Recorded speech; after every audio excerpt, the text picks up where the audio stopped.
Powers of I follow a regular pattern, which we can see here. We have 1i, -1, -i, and then it starts repeating again. So we can evaluate high powers of I by using this pattern. And to do this, we'll just divide the power by 4 and see what the remainder is in order to determine what the value is of this power of I.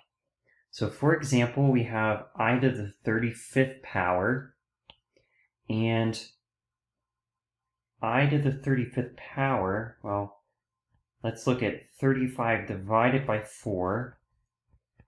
When I do that, this gives me 8.75. And so I could write this as 35 as 8 times 4. Okay, 8 times 4 is 32. And I'd have to add 3 more in order to get to 35.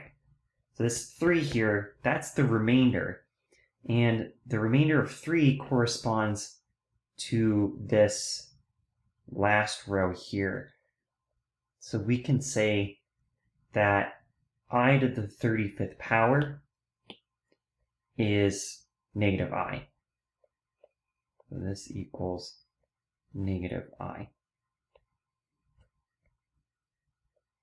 One way to notice this pretty quickly is when you get 0.75 as the decimal, that's going to tell you that the remainder is 3, and then that tells us that the value of it is -I.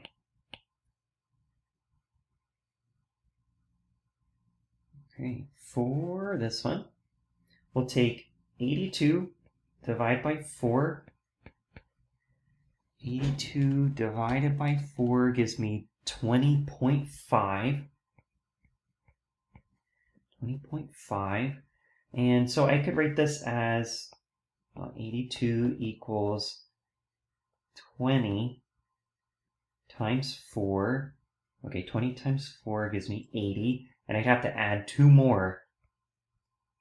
So the remainder in this one is 2. We can also see this here. If we get 0.5 as the decimal, the remainder is going to be 2. And then we just have to remember what I to the second power is here. I to the second power is -1. And so this equals -1.